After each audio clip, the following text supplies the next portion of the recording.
Por fin un podcast donde se habla de temas de tu día a día desde una perspectiva profesional, pero con mucho humor. Las psicólogas Ana Asensio y Marta Freire comparten contigo reflexiones, consejos e ideas que harán que mejores todos los aspectos de tu vida. No te pierdas a las psicólogas en la onda.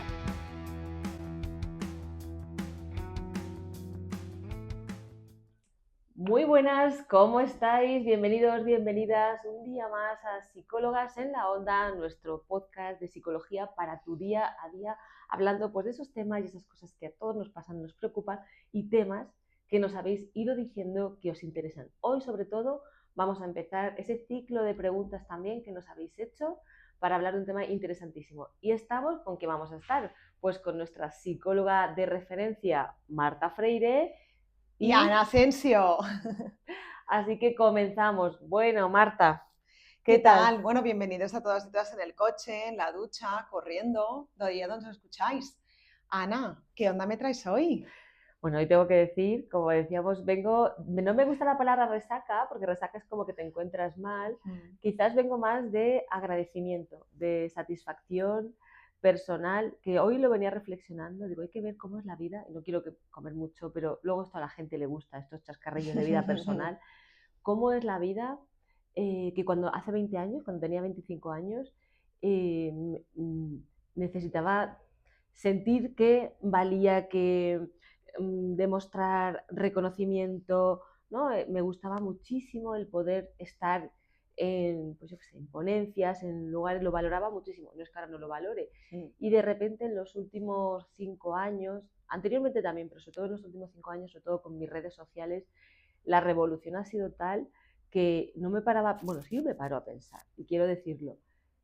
Cuando alguien dijo el otro día, fíjate, me acaba de llegar un mensaje de alguien que me agradece una cosa que he empezado a hacer. Es que yo recibo tantos mensajes diarios, Marta, tantos, de gracias, que es que eso para mí es parte de mi salud mental. Bueno, cuéntales, es que, ¿por qué vienes con esa resaca emocional, Ana? Bueno, vengo así porque ayer estuve firmando en la Feria del Libro, pero es que antes de ayer estuve también dando una charla de otra feria del libro local, y el viernes estuve en la fiesta de mi editorial, y el jueves dando ponencias para empresas maravillosas y conferencias en sitios muy chulos también, la Escuela de Desarrollo Transpersonal con 1000 personas. Entonces, bueno, pues vengo sobre todo porque ayer fue mi primera firma en la Feria del Libro y la verdad es que me lo pasé súper bien y me hace muchísima ilusión, pero más que eso me hace ilusión que voy a seguir escribiendo, que el feedback de la gente, el cariño, ¿no? Esos abrazos, las manos que me cogían y la gente, el agradecimiento que me ofrece, y para mí esto es lo que vale. ¿Vale? O sea, y es que vienes con un chute tremendo. Estoy llena que de siga amor durante mucho tiempo más, que lo disfrutemos también. Estoy llena de amor y este es uno de mis propósitos de vida, ¿no? Y os he dicho que una de las cosas que más ilusiones me haría en mi vida es que cualquiera de mis libros esté en vuestras casas y que sea un bálsamo para que os encontréis un poco mejor. Yo con eso, de verdad, misión cumplida en esta Objetivo vida. conseguido. Pues mirando de propósito, Ana, hoy traemos un tema que yo creo que forma parte de tu propósito vital, porque es uno de los temas que más dominas, que más has trabajado, y aunque lo vamos a ver desde otro ámbito, pero nos han pedido que hablemos sobre el autismo en adultos. Cuéntanos qué nos puedes decir sobre el tema, porque aunque yo soy psicóloga, es cierto que ese tema no lo toco mucho. Y de hecho, en la carrera no todos los temas se tocan con la misma intensidad, con lo cual, si es alguna cosa que no solemos trabajar, hasta nos podemos posicionar en el lugar de fuera. Entonces, claro. Cuéntanos de tu experiencia, qué significa, qué representa, cómo influye, cómo impacta una persona con autismo. Bueno, voy a contextualizar un poco. El autismo llega a mi vida de casualidad muy temprano, justo al acabar la carrera, mientras yo montaba mi despacho, pues haciendo una especie como de medio formación voluntariado, para no ponerme yo, como digo yo, un poco ansiosa a la hora de los pacientes, los centros, no me contratan, ¿no? Porque en aquel momento no había tanto trabajo de psicólogo y mi paciencia pues no estaba quizás tan evolucionada como lo puede estar con esta edad, porque la madurez es lo que tiene también. Entonces llega de casualidad, primero no entiendo nada, luego me enamoro absolutamente del tema, me enamoro tanto que empiezo a trabajar a un nivel y a una intensidad pues de 9 de la mañana a 10 de la noche, investigando, tratando, tirándome al suelo con ellos, yendo a las casas, a domicilio, es decir, lo que hiciera falta, hasta el punto de que llego a montar un colegio mío propio, que he estado con él 10 años, 15 años. y luego la Fundación de Adultos, que es la Fundación Quinta, que lo diré aquí para quien lo sepa, Mm. fundacionquinta.org, una de las mejores fundaciones, si no la mejor, de autismo y para sus familias de España. Y bueno, y además la tesis doctoral que la hice en neurociencia, en la Facultad de Medicina, mi estudio en neuroimagen iba en el estudio de cerebros en desarrollo sano y en desarrollo con personas con autismo a la hora del reconocimiento facial o a la hora de reconocer determinados estímulos. Bueno, dicho esto, el autismo me ha acompañado toda mi vida. Ahora no trabajo con personas, con niños pequeños, los derivo casi todos, pero sí trabajo, eso es cierto, con adultos con TEA, se llama así, trastorno de espectro autista a día de hoy, que nunca han sido diagnosticados. Claro. Este es el kit de autismo en adultos, porque estamos hablando de un Claro. autismo. A día de hoy el autismo se entiende como un continuo, ¿vale? Un continuo donde estaría el trastorno más limitante, quizás más severo, que hablaríamos de un trastorno que cursa con otras enfermedades o con discapacidad intelectual y que tiene en el máximo nivel de alteración, pues la máxima alteración de la relación social, la máxima alteración de los intereses peculiares y restringidos y la máxima alteración de la intención comunicativa y de movimientos estereotipados. Al otro lado del continuo tendríamos lo que llamamos la cuasi normalidad, es decir, lo más fenotípico, pero sí con alteración cualitativa, es decir, personas que tienen inteligencia conservada, personas que no les vamos a ver aparentemente ningún rasgo diferencial por la calle, pero personas que a lo mejor no lo han sabido por falta de profesionales o por la sutileza de sus signos y se han sentido toda la vida diferentes, extraños, fuera de lo que es el cuadro normativo, y llegan a mí por la difusión y la sensibilización que hay de autismo para ver si yo les puedo dar, aunque sea una respuesta, porque creo que necesitan descansar, porque toda la vida se les ha dicho que lo que les pasa era problema de su actitud. Porque estas personas tienen un comportamiento funcional o no. Las de un extremo y las intermedias, no, porque son personas dependientes, van a ser personas dependientes. Pero las que empezamos a no tener discapacidad intelectual asociada o la alteración cualitativa de la relación social no les ha hecho tener un gran aislamiento, la vida es bastante funcional, pero con muchísimo sufrimiento, con mucho sufrimiento. ¿Y qué es lo que te traen? O sea, ¿qué es lo que muestran, ¿no? como dificultades, sobre todo en su día a día, Ana? Cuando vienen y me preguntan, yo lo que noto es, primero, generalmente la expresividad no es muy alta, personas bastante serias, tienden a sonreír muy poco, se han trabajado mucho el contacto ocular, con lo cual muchas veces te miran fijamente o no te miran nada, y te empiezan a comentar que se han sentido toda la vida muy diferentes, no localizan bien, no tienen muy bien el sentido de la propiocepción, con lo cual sus emociones las tienen un poco desintegradas, hablan muy poco desde la emoción y mucho desde la explicación racional, les cuesta muchísimo prever la conducta social, se manejan muy bien o mejor de uno a uno, en grandes grupos se pierden, el lenguaje lo utilizan de manera literal, en los dobles sentidos, las malas intenciones, las metáforas, todo eso lo han trabajado mucho, pero les ha supuesto muchísimo esfuerzo y suelen tener emocionalmente una emocionalidad de personas más infantiles, más inmaduras, si son personas de 30 años suelen tener una emocionalidad de 12, 10, son de carácter como esa bondad, esa inocencia, ¿no? De presuponer que el mundo es bueno y al final, a raíz de las experiencias, replegarte y no poder entenderte y luego tener intereses muy peculiares y nada normativos. A lo mejor intereses de el antiguo Egipto y eso muchísimo. A lo mejor un interés de los planetas y eso muchísimo, de los animales. Y entonces se han cerrado porque les son capaces de hablar muchísimas horas de su tema de interés y nada de otros intereses y desconectarse.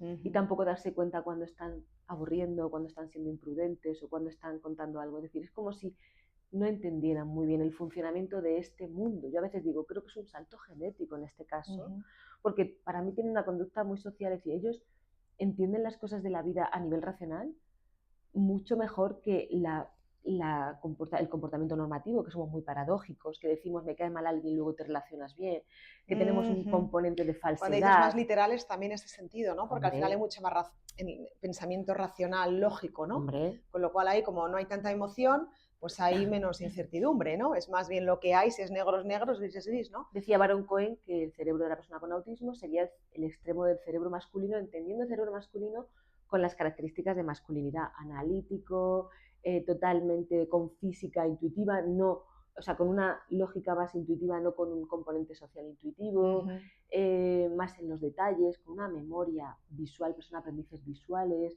una capacidad verbal inferior, a nivel psicomotriz a veces hay dificultades, y con una necesidad de recargarse en la intimidad y en la soledad, es decir, le supone una descarga vital la relación social. ¿Y qué pronóstico auguramos a estas personas con y sin tratamiento con terapia? ¿Vale? Porque ahí puede ser donde esté también una parte diferencial, ¿no? de esa evolución. Aquí la terapia es un antes y un después.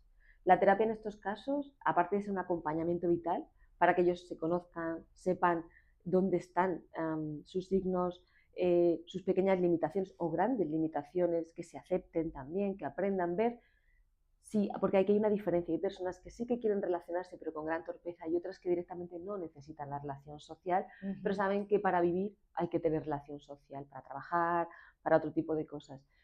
Entonces, el pronóstico es cuando no hay tratamiento y no se entiende, son personas que acaban teniendo un trastorno del estado de ánimo brutal, un cuadro de trastorno por la autoestima bajísima. Generalmente hay miedos, fobias y muchísimas obsesiones. De hecho, la mayor parte de ellos cursa a partir de la adolescencia con un cuadro de trastorno obsesivo-compulsivo y en la vida adulta con una depresión.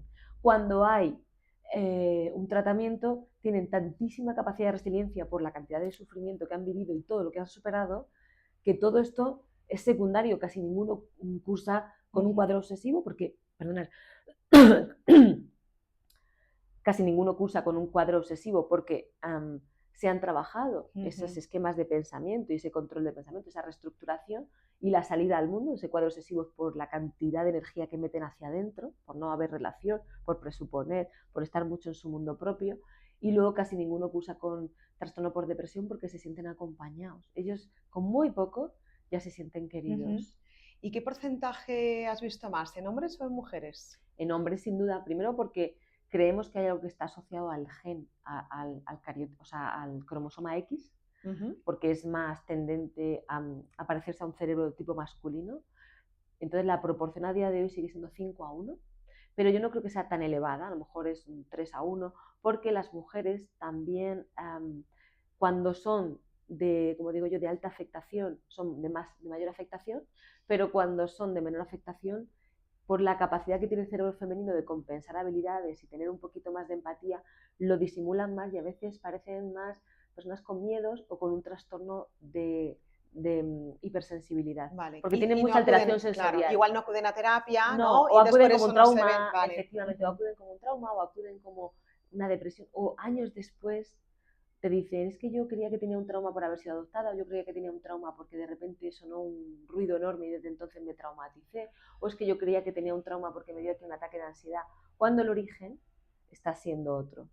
Fíjate, qué interesante. Muy interesante, es apasionante y todavía estamos en ello, pero es apasionante. Cada día veo más niñas que lo pasan muy disimulado, pero se les ve clarísimamente la, llamémosle, inmadurez en el juego con los iguales, en la intencionalidad, en los intereses comunes y luego la gran necesidad sensorial o de otros aspectos que no tienen en común, como digo yo, con el grupo normativo, teniendo una capacidad intelectual elevadísima.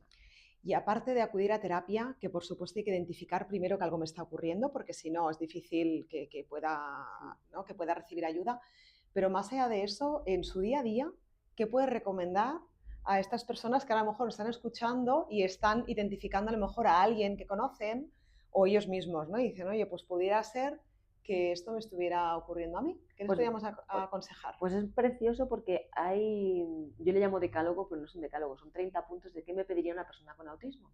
Una de ellas es, por favor, hazme el mundo predecible, porque no entiendo la realidad igual que tú.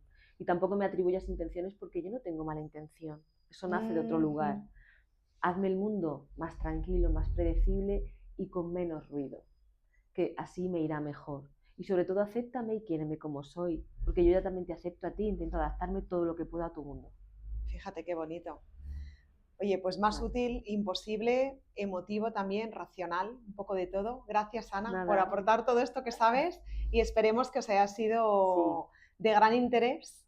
Y bueno, ¿Qué reto les podemos mandar hoy? El reto que les podemos mandar es que si observan que en su entorno hay alguien que le pueda estar sucediendo algo así, sospechan, ¿no?, con sintomatología, que no tiene por qué ser los síntomas que vienen en Google, que son los más severos, sospechan de sensibilidad, sospechan de no entender bien las relaciones sociales, sospechan de no procesar bien las emociones, sospechan de canalizar la frustración de una manera muy, muy desadaptada, sospechan de molestias sensitivas.